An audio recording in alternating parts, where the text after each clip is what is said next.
Bom dia, meus queridos, tudo bem? Na aula de hoje, vamos continuar nossos estudos relativos à civilização romana, dessa vez falando da última fase, do terceiro período aí político, que é o período do Império Romano. Tranquilo?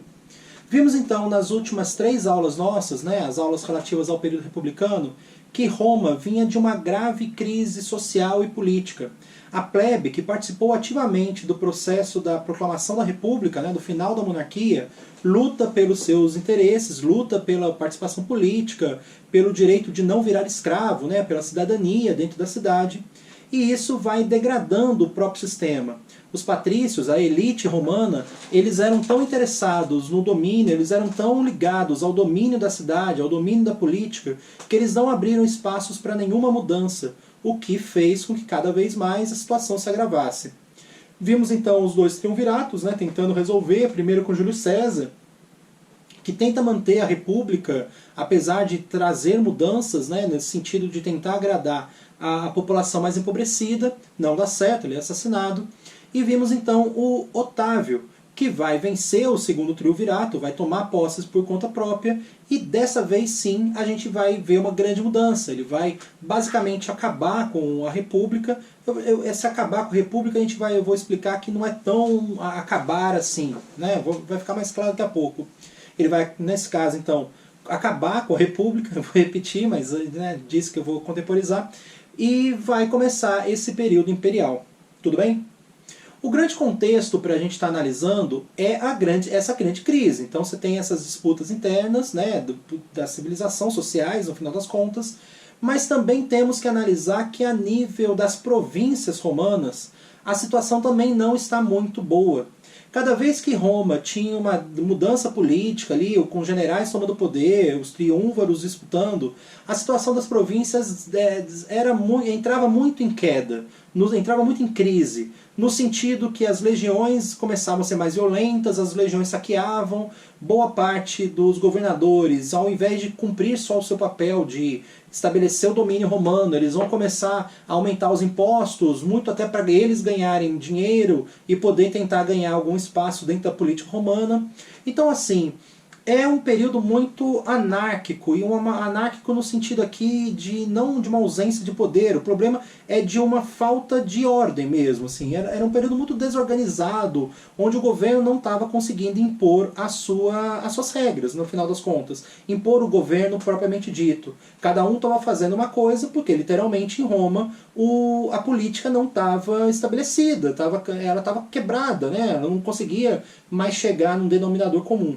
E isso acabava caindo, trazendo problemas para todo o império, toda a região dominada por Roma. Tranquilo? Mas vamos focar aqui no Augusto. O Augusto, ele vai ser provavelmente um dos grandes nomes aí, Depois de Júlio César, que era o tio dele, o Otávio ele vai ser o cara dentro desse sistema, dentro da civilização romana como um todo.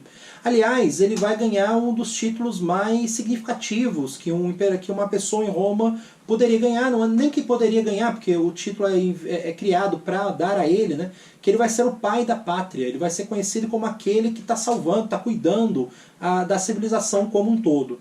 Então aqui é bom a gente, sempre que a gente vai pensar no Império de Augusto, a gente pensar nesse ponto. Ele é um cara que vai de fato conseguir estabelecer uma ordem, estabelecer um comando muito claro e vai conseguir trazer Roma por um período de paz. Inclusive a gente vai focar muito nessa palavra paz daqui a pouco. Tranquilo? Então levem sempre em consideração. Ele é um cara que resolve os problemas. Vou começar aí pelos títulos, que ele vai se auto-dar, vamos dizer assim, que ele se auto-vai denominar. O primeiro é o título de César, que de certa forma era o próprio título de imperador, era o próprio título de comando. Ele vai usar o nome de César de novo. César era muito popular e eles vão estar sempre tentando buscar unir a figura do Otávio. E aqui a gente pode até alongar. Os outros imperadores também vão tentar sempre buscar a figura do César como seu... para garantir o poder, no final das contas. Para garantir uma relação com o povo, uma popularidade ali maior. Outro título que o Otávio dá é Augusto. Inclusive, boa parte das vezes a gente nem vai ver ele mais sendo tratado como Otávio, e sim como Augusto. Ele meio que vai colocar esse Augusto no nome dele, vai ser Otávio Augusto. Mas esse Augusto vem da ideia de um escolhido de Deus. Era a ideia de que, olha, Deus me colocou aqui no poder para garantir a ordem, para trazer o progresso, para trazer a paz social dentro da civilização romana. E aqui é um ponto que a gente vai falar muito na próxima aula, que a gente começar a estudar o chamado Baixo Império, o período de decadência do Império Romano. Que uma das coisas que vai cair, que vai mudar, é essa questão religiosa. O Otávio, no instante que ele adota o nome Augusto, ele adota o conceito de que ele é um escolhido de Deus, ele aproxima o poder político do poder religioso. Inclusive o imperador, nesse ponto, ele vai ser meio que o líder religioso, meio que o... E aqui eu vou usar de um modo bem, de certa forma, errado, até porque depois isso vai fazer um sentido. Mas ele vai ser o papa dessa religião politeísta que os romanos tinham, né? Que era uma cópia da religião grega. Mas então, ele é um chefe religioso, ele é um imperador político, né? E isso depois vai trazer problemas. Agora, um título que talvez uma parte de vocês não soubesse, né, da onde veio o nome, é o título de príncipe, que vem da ideia de ser o primeiro cidadão. Ele vai começar a se denominar como líder do Estado porque ele é o primeiro e mais importante cidadão de Roma. E príncipe vem disso, vem de primeiro cidadão, tudo bem? Então ele é César, ele é Augusto, ele é príncipe, e depois ele ainda ganha do povo, né, do Senado, da Assembleia Popular, o título de pai da pátria. Tranquilo? Agora, estou falando para vocês que ele vai ser um cara muito amado. Por que ele vai conseguir esse ponto, né? Ele vai conseguir o que ele vai fazer para conseguir ser tão popular e tão amado assim? Ele vai trazer uma paz social. E ele vai trazer uma paz social que, aliás, aqui já vamos colocar um termo que para a historiografia é muito importante. É o conceito de pax romana. Eu falei um pax de um modo meio errado nessa ideia de paz, porque geralmente os livros de história colocam um termo em latim, e paz vai ser com X no final. Tem alguns livros, mas são poucos, que em vez de falar de pax romana, fala de paz de Augustus, no caso. Mas no final das contas dá no mesmo. O que era essa paz romana que o Augusto vai conseguir, né, que o Otávio Augusto vai conseguir implementar em Roma? Ele vai basicamente colocar todo o controle dos exércitos nas suas mãos. E com isso ele vai garantir uma certa ordem. As províncias que antes tinham medo das legiões, porque as legiões estavam atuando por conta própria, ou estavam atuando por conta das ordens de um general que tinha ambições políticas, agora isso acaba. As legiões elas vão ter um governante, um líder só, que é o próprio imperador. Então Roma vai comandar de fato as suas legiões, vai comandar de fato, vai ter um controle de fato de tudo que está acontecendo com essas legiões. O Otávio ele vai colocar uma disciplina, ele vai impor uma disciplina sobre os seus soldados que vai garantir com que as províncias não sofram tanto. Elas continuam sendo exploradas, continuam tendo que pagar impostos, isso vai trazer problemas que a gente vai falar daqui a pouco, mas a ideia de que as legiões vão ser as grandes vilãs, de que no sentido de vilões, né, no sentido de atacar, roubar, isso vai acabar porque o controle do Otávio vai ser muito, mas muito forte. Tranquilo? E ele também garante um ponto que depois também vai dar problema para os romanos. Ele para de atacar. Ele para de expandir o território. Roma para de ser uma civilização conquistadora e passa a ser uma civilização defensiva. Alguns dos seus sucessores, né, alguns dos imperadores que vieram depois de César, eles até vão conquistar novos territórios. Tem algumas regiões que ainda são conquistadas. O sul da Inglaterra, a Mauritânia, né, que seria ali o noroeste da África, mas são regiões menores, assim.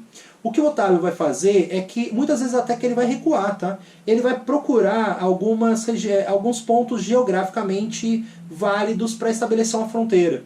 Então, por exemplo, o rio Danúbio, que sempre é um dos maiores rios da Europa, é um rio caudaloso, sempre tiveram dificuldades de ultrapassar o rio Danúbio.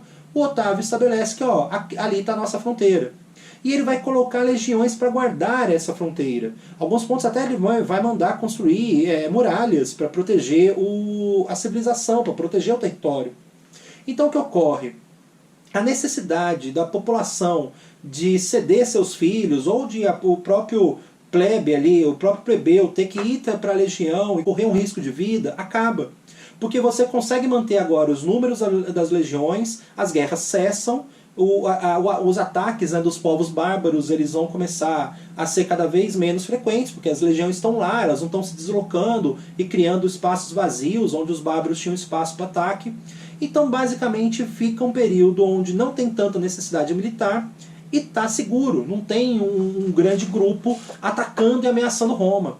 E ele vai posicionar as legiões dentro dessas fronteiras sempre num aspecto também de cuidar das províncias mais revoltadas, né, que pudessem criar problemas.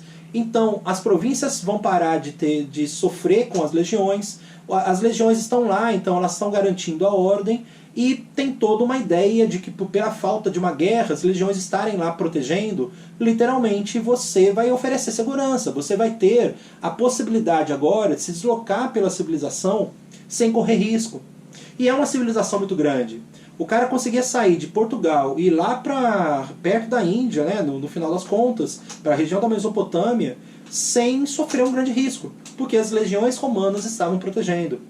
E até, por exemplo, uma das coisas que foi muito problemática para o período republicano, que era a pirataria no mar Mediterrâneo, no sentido de que os navios comerciais muitas vezes eram atacados por ladrões, né, os piratas. Isso também vai acabar. O Otávio ele vai colocar a sua marinha de guerra ali para garantir a ordem, para garantir a segurança até dos navios. O próprio Mediterrâneo, para os romanos, vai ser conhecido como Mare Nostrum, né, o nosso mar, no sentido de que era muito seguro. A partir de agora você podia embarcar de um navio, ir para o norte da África, ir para a região do Oriente Médio, e literalmente você conseguiria fazer essa viagem em segurança. As legiões, né, a marinha romana estava lá garantindo que os piratas não aparecessem, que não tivessem roubos, né, e assim por diante. E isso que é esse conceito de Pax Romana. Só leva em consideração aqui um ponto, tá? Isso é uma coisa que, beleza, né? Não tem aqui agora tanto ataque, não sei o que lá, mas qualquer província que tentasse se rebelar vai sofrer com a fúria das legiões. O Otávio, ele não vamos dizer assim, um cara que só tá lá bonzinho, que legal, e vou segurar aqui o Império. Se tivesse alguma ameaça ao seu comando, à civilização como um todo, ao Império, ele literalmente colocava as legiões para atuar. E isso seus sucessores também, tá? Então é uma paz, mas ela é uma paz guardada, ela é uma paz violenta, no sentido de que qualquer revolta era reprimida violentamente. Você evita uma série de revoltas, como estava acontecendo no período final da República, mas você reprime isso de forma violenta, a paz é garantida a partir dessa violência. Beleza? Bom, aqui eu já falei para vocês muito de como que ele conseguiu a ordem, a partir do uso dos seus exércitos. Mas e a ordem social? Roma estava vindo de crises e crises políticas, e crises sociais, a plebe lutando por participação. O Otávio e seus sucessores, eles vão conseguir resolver isso a partir de... E aqui eu vou focar mais no Otávio, tá? Então eu vou usar no singular mesmo. O Otávio vai conseguir resolver isso a partir de um jogo político muito, mas muito claro. Primeiro, lembra que eu falei que ele acabou com a República, que eu ia analisar isso melhor? Ele de fato acaba com a República. Durante o período imperial, era esse primeiro cidadão, esse César, esse imperador, que vai mandar em todo o governo. Mas ele não acaba com a estrutura política republicana. A Assembleia Popular continuava lá votando as leis. O Senado continuava lá ratificando as leis. Mas o que os imperadores faziam? Eles nomeavam os senadores, eles articulavam dentro da Assembleia Popular para que os seus interesses fossem sempre garantidos.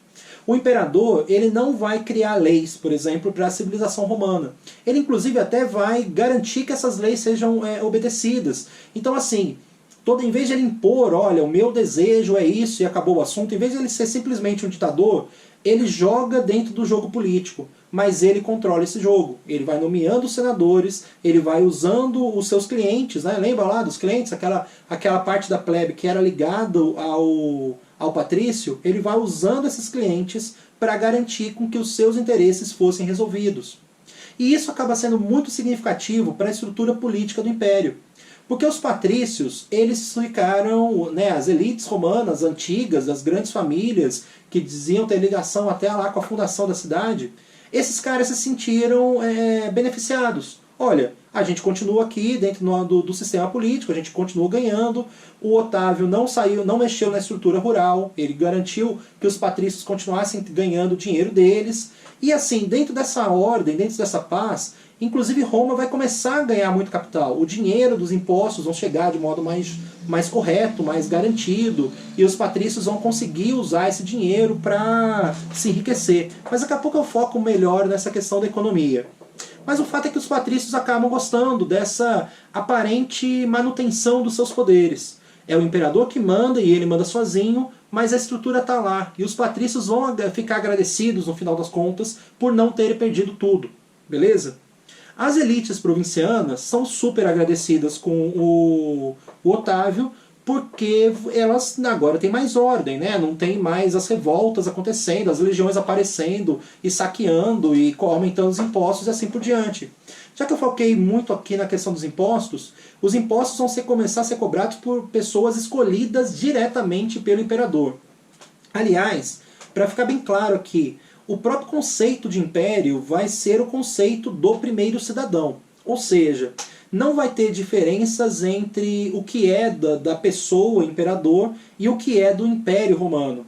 O dinheiro do Império, que vai ser usado desde a pagar o salário, né, o soldo dos soldados, até fazer as obras públicas e até, sei lá, fazer festas religiosas. Lembra que eu falei que o imperador é o líder religioso? Tudo isso vai vir do bolso do imperador, que ao mesmo tempo é o bolso, né, o cofre da civilização como um todo. Então assim, pensem bem que nessa centralização, a cobrança de impostos, tudo que vai estar sendo realizado, vai estar sendo diretamente feita pelo imperador. E isso estabelece uma ordem, porque o que ocorre? Por mais que os impostos fossem altos, eles não estão mudando, é o imperador que está garantindo. Não está chegando um novo governador de província ou uma legião e aumentando ao Deus dará, e não tem uma regra, uma ordem sendo obedecida, uma ordem maior sendo obedecida. E isso vai ser muito significativo para as elites provincianas. E para o povo romano, o Otávio ele vai ser o próprio Deus, o próprio representante dos deuses, o Augusto.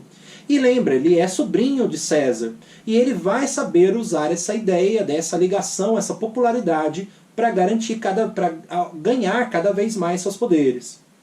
Por mais que os próximos imperadores eles não tivessem essa ligação direta com César, inclusive nessa primeira fase do período imperial, né, que aqui eu estou falando dessa aula, eu estou focando no apogeu, né, no auge, no crescimento e auge do período imperial. Por mais que tivessem imperadores que não tinham uma ligação direta com o César, eles vão usar essa questão da religião para garantir o poder. Então o tempo inteiro a população mais pobre vai ver o imperador como um cara que faz as coisas dar certo, e ele faz isso porque os deuses estão do lado dele. Tudo bem?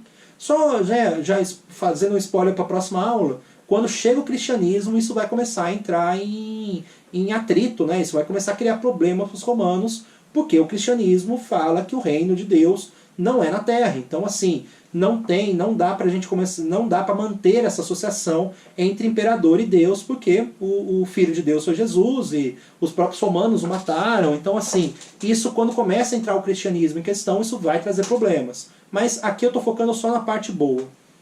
Além dessa questão da popularidade a partir da religião, os imperadores romanos, nesse período de auge, eles vão ser muito eficazes na questão da política do pão e circo, que eu citei para vocês numa das aulas do período republicano, mas é aqui que essa política vai se destacar. A população romana ela vai ganhar, ela vai ser beneficiada, vamos dizer assim, com jogos e com comida dentro da civilização. A parte da comida vai vir muito lá da lei fomentária criado pelo Caio Graco. A ideia é de você dar comida, dar trigo, né, para a população mais pobre de graça. Isso vai continuar existindo e, aliás, vai ser ampliado durante o período imperial. Para quê? Para que a população não passe fome. O Otávio e seus sucessores percebem que um povo feliz e um povo bem alimentado é um povo que não reclama. Então eles vão oferecer comida, e dentro dessa ideia de o povo estar feliz, seria parte do circo, da política do pão e circo, eles vão criar uma série de jogos, né? E o que alegrava os romanos eram jogos de gladiadores e corrida de biga. Então a gente vai ver construção, o Coliseu é construído nessa época para realizar a corrida de bigas, para realizar batalhas de gladiadores. O Coliseu ainda era um nível além, tá? Que hoje a gente sabe até que o Coliseu, eles tinham capacidade de encher o Coliseu de água e simular uma batalha naval, vamos dizer assim. Tudo isso alegrava muito a população. Esse povo que podia estar descontente, desempregado, sem muita grana, ele vai ao Coliseu, ele assiste os jogos, ele fica feliz, ele recebe comida e ele não reclama do imperador. O imperador vai ser para ele um deus na terra. Tranquilo? Além disso, o Otávio, dentro dessa ideia de ordem, ele vai garantir uma série de obras públicas. Então, por exemplo, não é o Otávio que constrói o Coliseu, mas a construção do Coliseu. Você tem que empregar a parte dessa plebe pobre que vai ganhar salário, que vai ganhar a possibilidade de ter um sustento a custo do próprio império. E como o império era o próprio imperador, cara, todos esses benefícios vão ser usados para aumentar a popularidade do imperador. Tranquilo? Entenderam esse ponto aqui? Socialmente, o imperador ele vai conseguir centralizar tanto os poderes e ele vai tanto usar esse poder para sua popularidade que literalmente eles não irão ser questionados. Tranquilo? Tem um ponto aqui também importante para a gente analisar na questão da sucessão, que não tinha uma obrigação de que o poder passasse de pai para filho, não era hereditário. Alguns imperadores, por exemplo, eles escolheram, né, o melhor, vamos dizer assim, uma pessoa para ocupar o cargo que não obrigatoriamente fosse o filho dele. E isso vai fazer, inclusive, que tenha alguns períodos de uma bonança, vamos dizer assim, dentro dessa civilização. Porque seriam pessoas extremamente capazes que eram escolhidas para isso. Então a gente vai ver um grande desenvolvimento nesses primeiros 2 séculos, né, do período imperial. Para quem está perdidão aqui de datas, o Otávio ele assume mais ou menos o ano de 41 a.C. E essa primeira fase, esse auge da civilização do Império Romano, vamos pontuar aqui como até 235 depois de Cristo. Então nesses 200 anos, essas regras todas que eu estou explicando nessa aula funcionam, todas essas características funcionam.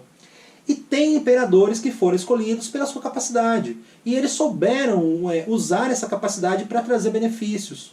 As manufaturas vão começar a surgir, a produção artesanal de Roma cresce significativamente, a exploração de minérios, o uso de metais, até uma certa criação de novas ligas metálicas. Tudo isso vai começar a existir durante esse período de Roma e vai ampliando o domínio, a capacidade tecnológica, né, esse domínio tecnológico que a civilização romana possuía sobre os outros povos contemporâneos deles, no final das contas.